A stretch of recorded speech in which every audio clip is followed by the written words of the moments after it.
is going on, YouTube fam? This is your boy J Money here, and pretty enthusiastic. One, because MR5 is literally tomorrow, which doesn't really matter too much. It doesn't really affect too much of the decks I play, but it is also another important date, and that is the day I am moving. I am moving about 40 minutes out the way, and I may have to get some second line of work, so that's why I haven't uploaded, packing, and all that stuff. You see a different layout back behind me and all that, and you may not see any consistent just videos coming in like that for like the next week, maybe 2 weeks, just depending on how long it takes to get everything situated. Anyway, all right, we got top 5 list for you guys because yeah, this is important, and it's not just top 5 meta decks because it's pretty obvious, you know, based on what got hit and what didn't get hit and all that good stuff. So this is going to be 5 decks that can play around Dimensional Barrier. Reason being is because come Master Rule 5, Dimensional Barrier will start seeing play instantly in the side decks.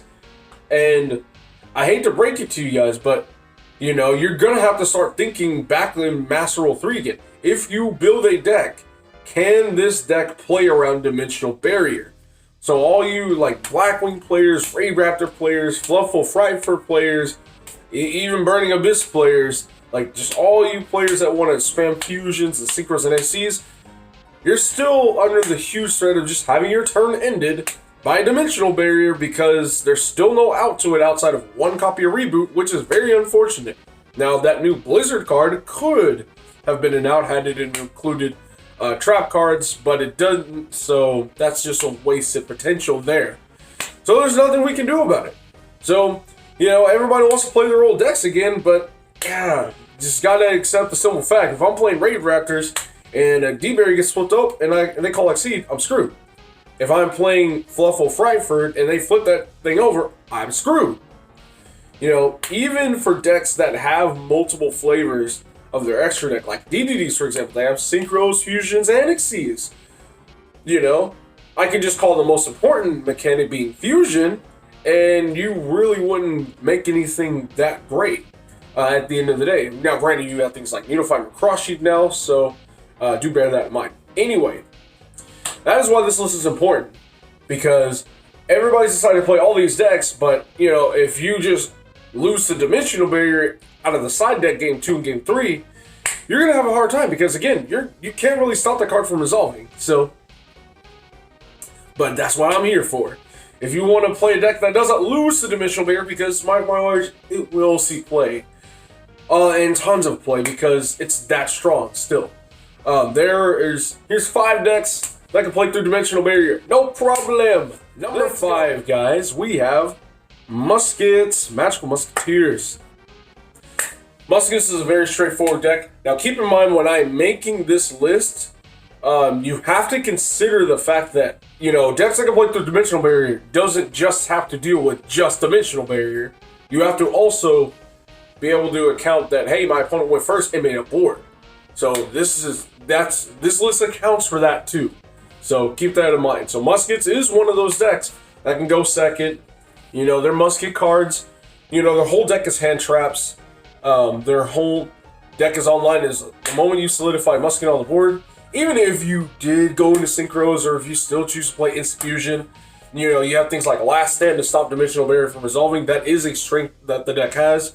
But again, you don't really need it because Musketeer Max is a link monster, so it gets around Barrier just fine. And again, you know, when you have things like Desperado, Cross Dom, you plus to infinity with Max, you're good to go.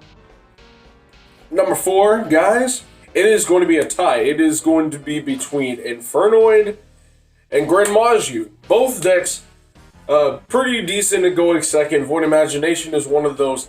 Yeah, you can Dimensional Barrier and call Fusion against, you know, the deck and stop a tier and all that stuff. But, you know, the reality things, Infernoid is still a deck that can go second and push through things.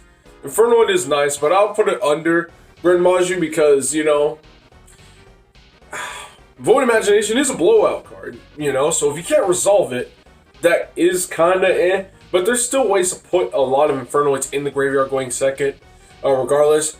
Imagination is just the easiest way, and it puts a fusion on board, and you know, get some all kinds of juicy effects, all that stuff. Anyway, now on to Grand Maju.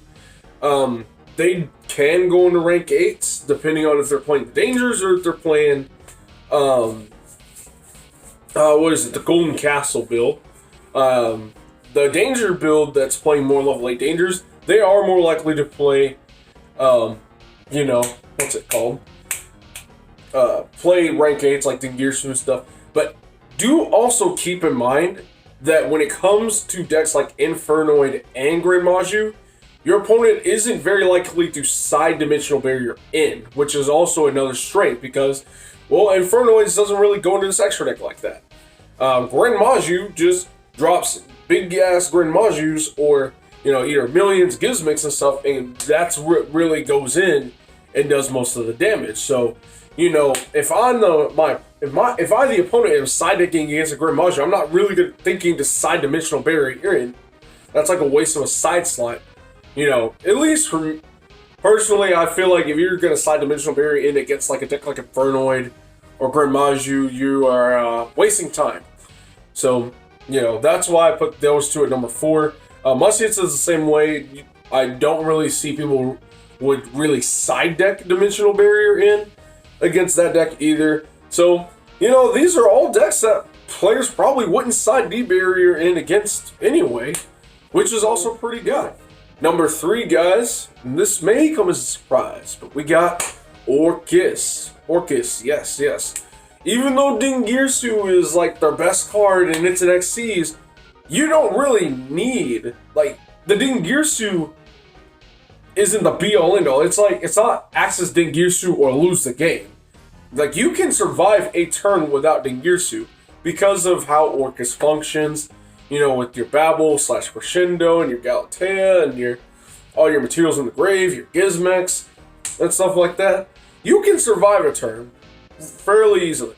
So, and keep in mind, you are going second, so Orcas have a pretty good time doing this as well because they play, you know, quite a considerable amount of hand traps, which means your opponent may not have too strong of a board supporting that Dimensional Barrier in the first place.